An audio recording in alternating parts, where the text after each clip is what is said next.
Library হচ্ছে সাধারণ মানুষের প্রতিষ্ঠান। দেশের মানুষকে বিশ্বাস করতে হবে যে আমাদের লোকাল ব্যবসায়ীদের আগে সাপোর্ট করতে হবে। স্টক মার্কেটে একটা গ্রুপের সবচেয়ে ভালো কোম্পানি যেটা সেটা স্টক মার্কেটে আসতে হবে। আমাদের গভর্নমেন্ট অনেক ট্রাই করছে রিফরমেশন এর জন্য। আসলে রিফরমেশন তো ৬ মাসে হয় না। এটা দীর্ঘমেয়াদী পরিকল্পনা লাগে।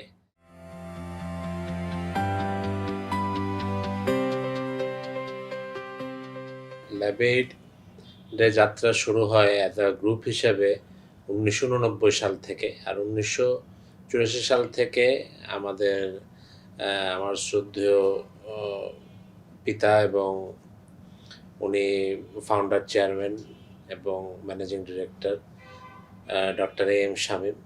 উনার হাত ধরেই আসলে ১ম একটা ডায়াগনস্টিক সেন্টার থেকেই এবং খুব ছোট স্কেল থেকেই শুরু হয়। তারপর ১৯৮৯ সালে আমাদের আরও কিছু সেন্টার যোগ হয় এবং পাশাপাশি আমাদের ১ সালে আমাদের ল্যাবেট কার্ডিয়াক হসপিটাল, তারপর আমাদের ২০০৬ সালে স্পেশালাইজড হসপিটাল, তারপর আমাদের ক্যান্সার হসপিটাল আসে, তারপর আমাদের বিভিন্ন এর ভেতর ফার্মাসিউটিক্যালস আসে, ইউনিভার্সিটি। এভাবে করে আমাদের মোটামুটি আমাদের বিগত আ ৩৮-৪০ বছরে আমরা প্রায় ১৫,০০০-এর উপর কর্মসংস্থান করেছি এবং আমাদের এখন শুধু স্বাস্থ্যসেবায় আমরা নিয়োজিত না। আমরা এখন আ আমরা আইটি সেবায় রয়েছি। আমাদের এখানে আ হসপাইস কেয়ার রয়েছে। আমরা ফাইন্যান্সিয়াল ইনস্টিটিউট, ইন এ তারপর ইন্সুরেন্স, পাশাপাশি AI, artificial intelligence, augmented reality, virtual reality. এখন আমরা বিভিন্ন আ ব নেক্সট জেনারেশন সিকোয়েন্সিং যে এগুলো নিয়ে আমরা এখন কাজ করছি।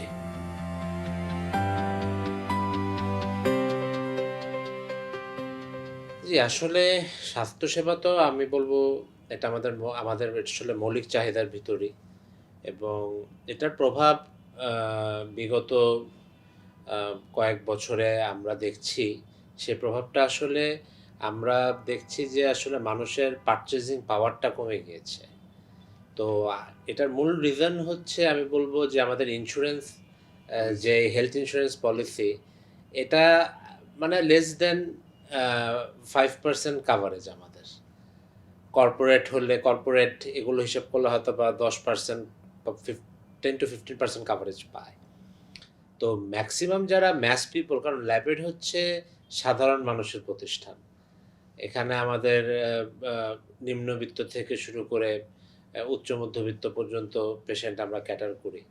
তো সেক্ষেত্রে যেটা দেখা যায় যে আগে যেমন একটা রুগীকে আমরা ভর্তি যখন করাতাম, তখন আ ডক্টর অ্যাডমিশন দিলেই অ্যাডমিশন হয়ে যেত। কিন্তু এখন আসলে যেহেতু আমাদের ইকোনমিক অ্যা কন্ডিশন একটু vulnerable পাশাপাশি এখন আমাদের রিয়েল এস্টেট সেক্টরটাও খারাপ।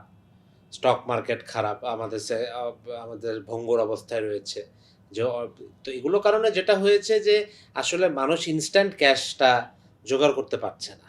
জি। তো যেটা হয় যে যেটা হয়তোবা ২ তারিখ বা ৩ তারিখ করার কথা সেটা সে হয়তোবা ১২-১৫ তারিখ করছে। এই প্রভাবগুলো আমরা দেখছি এবং একটা খুব চাপ তাদের উপর সৃষ্টি হচ্ছে রোগীদের উপর। তো এটা একটা আমরা ইকোনমিক প্রভাব দেখছি। আর পাশাপাশি আমরা আরো কিছু জিনিস আমরা যেমন লক্ষ্য করি যে এখন আমাদের যে মূলত ট্রাফিক সিস্টেম বা যারা ঢাকার বাইরের থেকে আসে, এই ট্রান্সফার এগুলোর ব্যাপারেও আসলে পেশেন্টদের এখন একটু অনীহা চলে এসেছে। কারণ ওরা আবার আসবে, থাকবে। তো সব মিলিয়ে আসলে তারা এখন চাচ্ছে যে আইদার একটু কিছুদিন পরে হোক বা না হলে তারা তাদের এলাকার আশেপাশের হসপিটালে চলে যায়।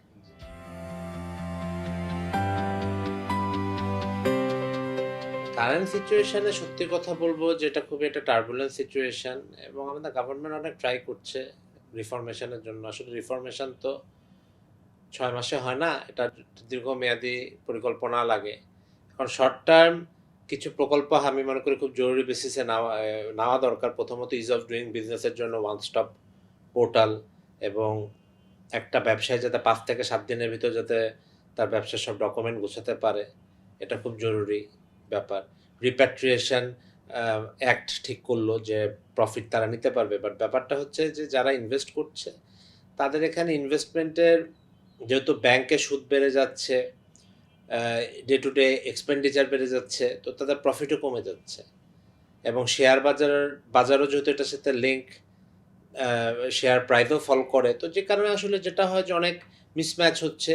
এবং ফরেন ইনভেস্টার্সরা তো অনীহা করছেই, কারণ তাদের এই বিউরোক্রেটিক্যাল একটা অনেক বড় একটা ব্যাপার রয়েছে। কিন্তু আমরা আরও বেশি লোকাল বিজনেসম্যানরা বেশি সাফার করছি, কারণ আমাদের এই কারেন্ট পাচ্ছি না, গ্যাস নাই। তো এইগুলো কিছু যে ইম্পর্টেন্ট ইস্যু, অনেক ফ্যাক্টরিজ বন্ধ হয়ে গেছে গত প্রায় 2-2.5 বছরে প্রায় 20 থেকে 30 লক্ষ লোক বেকার হয়েছে, প্রায় 4-5 হাজার ফ্যাক্টরি বন্ধ হয়ে গিয়েছে।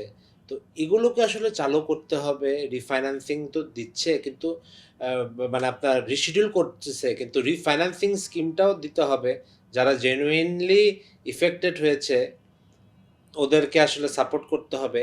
আর আমি মনে করি যে আমাদের স্টক মার্কেট আরও ভালো করবে এবং করার একটা খুব ভালো প্রক্রিয়া হচ্ছে, কিন্তু রুগ্ন কোম্পানিকে আসলে আনা যাবে না স্টক মার্কেটে। স্টক মার্কেটে একটা গ্রুপের সবচেয়ে ভালো কোম্পানি যেটা, সেটা স্টক মার্কেটে আসতে হবে।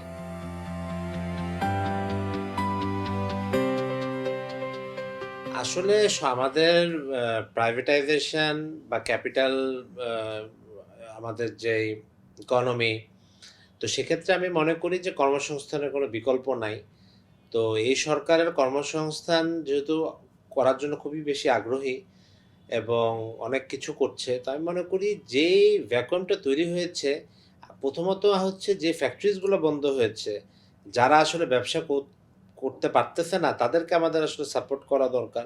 আর যারা এখন গ্রোয়িং ফেজে আছে তাদেরকেও আসলে আমাদেরকে দেখতে হবে। তো আসলে আসলে প্রায়োরিটি সবাইকেই কম বেশি দিতে হবে, এটা একটা প্রথম কথা। আর সেকেন্ড হচ্ছে যে আমাদের লোকাল ব্যবসায়ীদের আগে সাপোর্ট করতে হবে, কারণ আমাদের লোকাল ব্যবসায়ীদের যদি আমরা সাপোর্ট না করি, তাহলে কিন্তু এটা একটা ব্যাড মেসেজ ইন্টারন্যাশনাল ফোরামে যাবে যে ওনারা, আমাদের এই সরকার লোকাল ব্যবসায়ীদেরকে সাপোর্ট না দিতে পারলে ফরেন ইনভেস্টার্সদের কিভাবে তাদের স্বার্থ রক্ষা করবে। তো আমি মনে করি যে অবশ্যই ফরেন ইনভেস্টর জরুরি, কিন্তু আমাদের এই জায়গায় আসলে যে ফরেন ইনভেস্টর আর লোকাল ইনভেস্টার্সদের ব্রিজ বিল্ডিংটাও থাকতে হবে। তো অনেক কোম্পানিজ আছে বা আমাদের যারা বিজনেসম্যান তারা অনেক বছর ব্যবসা করছে, অভিজ্ঞতা রয়েছে। তো এই ধরনের জয়েন্ট ভেঞ্চার কিংবা তাদের কোম্পানিতে ইকুইটি ইনভেস্টমেন্ট, এই ইস্যুগুলোতে আমি মনে করি সরকারের যদি আমাদেরকে বিডা সাপোর্ট করে, আমরা মনে করি যে এই জায়গা থেকে উত্তরণ করা সম্ভব।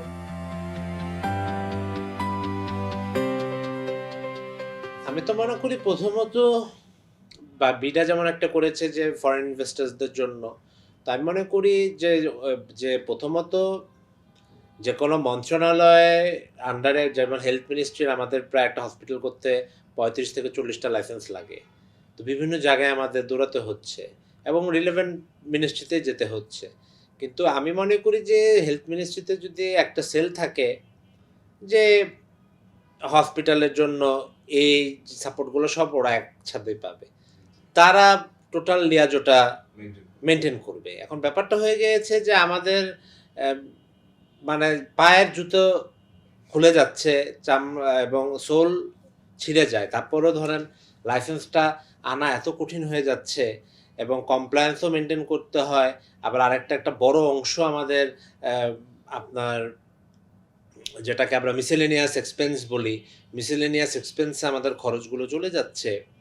এগুলোতে আসলে যেটা হয় যে প্রতিষ্ঠানগুলো সিক হয়ে যাচ্ছে। এবং সবচেয়ে বড় কথা কি, এই পয়সাগুলো দিলাম সমস্যা নাই, কিন্তু কাজটা কিন্তু আমার ডিউ টাইমে হচ্ছে না, ডিউ টু আমাদের বিউরোক্রেটিক্যাল প্রবলেমস এর কারণে। তো এগুলোকে আসলে স্ট্রিমলাইনে করতে হবে। রাইট টাইমে আমরা ৩ মাস পিছায় গেলে আমাদের কিন্তু ব্যাংকের আপনার কিন্তু আপনার মান্থলি ইন্টারেস্ট কিন্তু 3 মাসেরটাই যুক্ত হয়ে যাবে, যেটাকে আমরা বলি ইন্টারেস্ট ডিউরিং কনস্ট্রাকশন পিরিয়ড, আইডিসিপি। তো এই ব্যাপারগুলো কিন্তু আসলে খুব গুরুত্ব সহকারে সরকারের দেখতে হবে।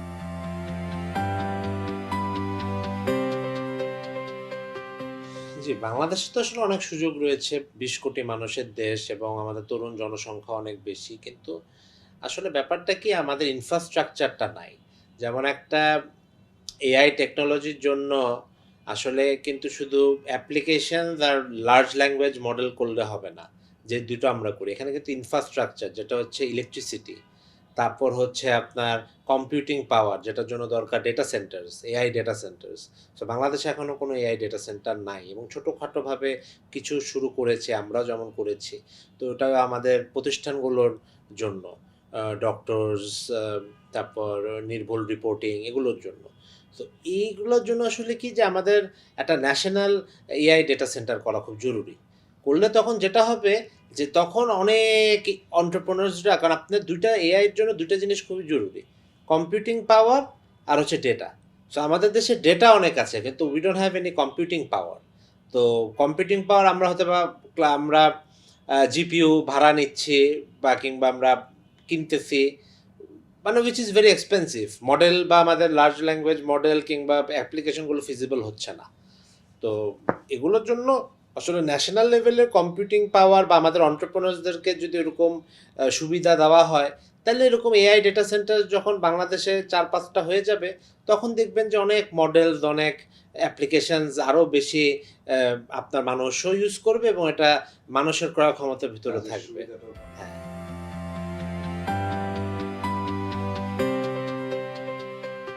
আসলে শর্ট টার্মের জন্য তো আমি মনে করি যে আমরা ইম্পোর্ট বেসড সেটাতে তো আমরা করতেছি এবং আমরা বিভিন্ন জায়গায় নেগোসিয়েশনও করা হচ্ছে। কিন্তু লং টার্মে আসলে আমাদের নিজস্ব সক্ষমতা বাড়ানো দরকার। যেটা হচ্ছে যে আমাদের ব্লু ওশান ইকোনমি আমাদের আ আ আনলক করতে হবে। মানে মোট কথা হচ্ছে যে আমাদের আইদার আমাদের বিদেশি যারা কোম্পানি আসবে ওদেরকে আমাদের থেকে বেনিফিটটা আমাদের বেশি নিতে হবে। আর না হলে আমাদের যে বাপেক্স আছে তাদের নিজস্ব এখন মাত্র একটা রিগার, ৩-৪ টারও রিগার যদি কেনা যায়, প্রপার টিম যদি আনা যায় জয়েন্ট ভেঞ্চারে, এগুলো কাজ করতে হবে। পাশাপাশি সোলার বা রিনিউয়েবল এনার্জিতে আমাদের ফোকাস করতে হবে। সোলার প্যানেলস আমরা সব ইম্পোর্ট করি। এগুলো লোকালি বানানোর জন্য সুবিধা দিতে হবে, সরকারকে জায়গা দিতে হবে। আ ওখানেও আমাদের ইলেকট্রিসিটি দিতে হবে।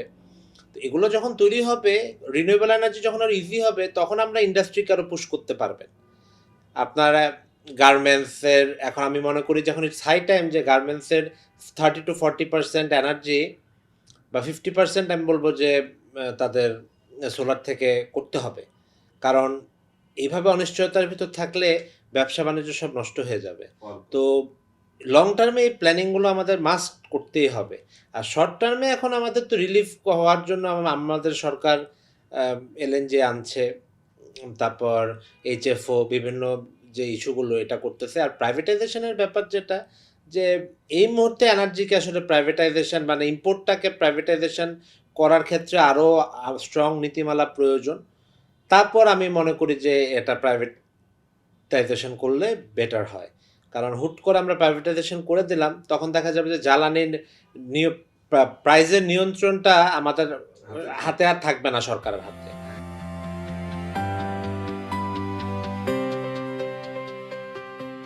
না আসলে তো একটা কম্পিটিটিভ ইকোনমি। এখানে আপনার আসলে সবাইকেই ইনভলভ করতে হবে। তো চায়না ইকোনমি জোন হচ্ছে, তারপর এখানে আগে থেকেই ইন্ডিয়ার ইকোনমি জোন ছিল।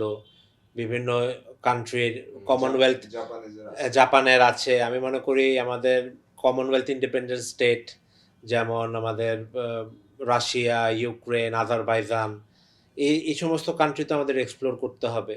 তো এটা আসলে কম্পিটিটিভ ইকোনমি, তো এখানে আপনার সবাইকে অ্যাক্সেসিবিলিটিটা আমাদের দেওয়া খুবই জরুরি। দিলে মনে করি যে কম্পিটিশনও বাড়বে এবং যত কম্পিটিশন বাড়বে তত আমাদের লোকাল এন্টারপ্রেনার্সদেরও ক্যাপাবিলিটিও বাড়বে, সক্ষমতাও বাড়াতে হবে। এবং পাশাপাশি স্কিল ডেভেলপমেন্ট নিয়ে আমরা অনেক কথা বলছি কিন্তু প্র্যাকটিক্যালি আসলে আমাদের এখানে এক্সপোজার অনেক কম। তো স্কিল ডেভেলপমেন্টের ক্ষেত্রে আমাদের মানে একটা বেসিক জিনিস ইংলিশ আমরা যাতে সবার 100% ইংলিশ আমরা বলতে পারি, এতটুকু কিন্তু আমরা এখন নিশ্চিত করতে পারি নাই। তো বেসিক আগে ইংলিশটা দিয়েই আমাদের শুরু করা দরকার।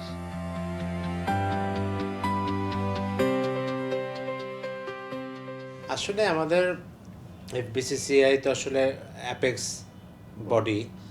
এবং বাংলাদেশের ব্যবসায়ীদের শীর্ষ সংগঠন। কিন্তু দুঃখজনক ব্যাপার হচ্ছে যে বিগত আমরা এত বছর ব্যবসা করেছি, আমাদের আসলে কখনো এফবিসিসিআই এর কাছে যাওয়ার প্রয়োজন হয়নি। কারণ আসলে ব্যাপারটা কি যে এফবিসিসিআই এর যে কাজ, ও কাজ থেকে আসলে এফবিসিসিআই অনেক দূরে সরে এসেছে। এখানে আসলে প্রথমত যে বিষয়টা দেখা দরকার যে ব্যবসায়ীদের, সাধারণ ব্যবসায়ীদের প্রবলেম সলভ করা, জিবি সদস্যদের প্রবলেম সলভ করা, সে প্রবলেমগুলো কিন্তু এখনও বিদ্যমান।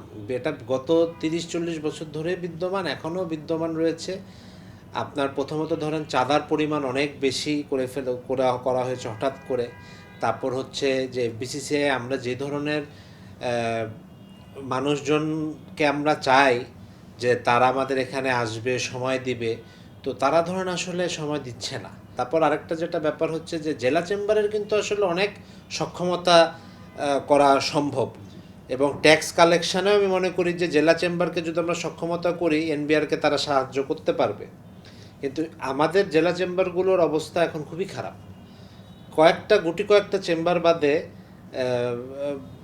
আমি মনে করি যে বাকি চেম্বারগুলোতে আসলে আমাদের কার্যক্রম কিংবা যে ধরনের ইনফ্রাস্ট্রাকচার থাকা দরকার, digitalization, one stop service connectivity with the FBCCI, এবং এখানে মাদার চেম্বারের সাথে আপনার যখন এফবিসিসিআইয়ের সাথে যখন সব চেম্বার অ্যাসোসিয়েশনের কানেক্টিভিটিটা থাকবে, তখন যেটা হলো যে আপনি বিজনেস B2B ম্যাচ মেকিং বলেন, ক্যাপাসিটি বিল্ডিং বলেন, যেমন এফবিসিসিআইয়ের কোনো একটা নিজস্ব বিজনেস স্কুল নাই, কোনো একটা ট্রেনিং ইনস্টিটিউট নাই, এগুলো অনেক কি নাই, কিছুই নাই আসলে। এফবিসিসিআইয়ের আপনি যদি পাশের দেশের ইন্ডিয়ার ফিকিকে আপনি যদি দেখেন, ওদের অ্যাপেক্স বডি, ওদের প্রায় 200 জন রিসার্চার রয়েছে, রিসার্চ অ্যাসোসিয়েট বা থিঙ্ক ট্যাঙ্কার রয়েছে। আমাদের এখানে এফবিসিসিআই কিছুই নেই। তো আসলে আমরা যে একটা পলিসিতে, এফবিসিসিআইয়ের কাজ তো আসলে পলিসি দেওয়া এবং এটাকে ব্যবসায় বান্ধব পরিবেশটাকে নিশ্চিত করা। তো সেই পলিসির জায়গা থেকে আমরা আসলে অনেক দূরে সরে এসেছি। তো এগুলোর জন্য আসলে দরকার আসলে মানে নেতৃত্বরও আসলে আমি মনে করি যে এখন সময় হয়ে গিয়েছে। এটা 2026 সাল, এখানে আসলে আপনার এআই প্রযুক্তি চলে এসেছে, জেনজিরা আপনার এখন অনেক বেশি কশাস। তো নেতৃত্বও আসলে আমি মনে করি যে তরুণ নেতৃত্ব এবং প্রয়োজন মানে কি, মানে এটা ছাড়া আসলে আপনার অ্যাপেক্স বডি আর ফাংশনাল ওভাবে হবে না।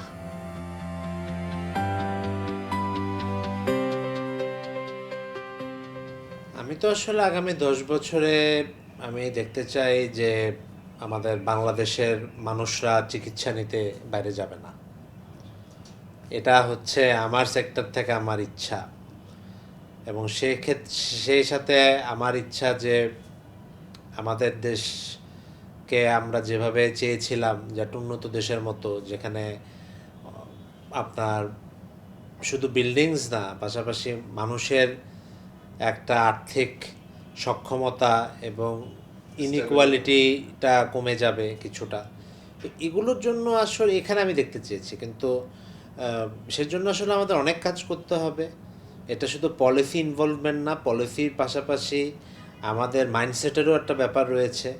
আমাদের প্রথমত দেশের হাসপাতাল, দেশের মানুষকে বিশ্বাস করতে হবে, এবং দেশের প্রতিষ্ঠানগুলোকে আমাদের ট্রাস্ট করতে হবে। আমাদের ভিতরে একটা সেন্টিমেন্ট কাজ করে ফরেন প্রোডাক্টসের প্রতি।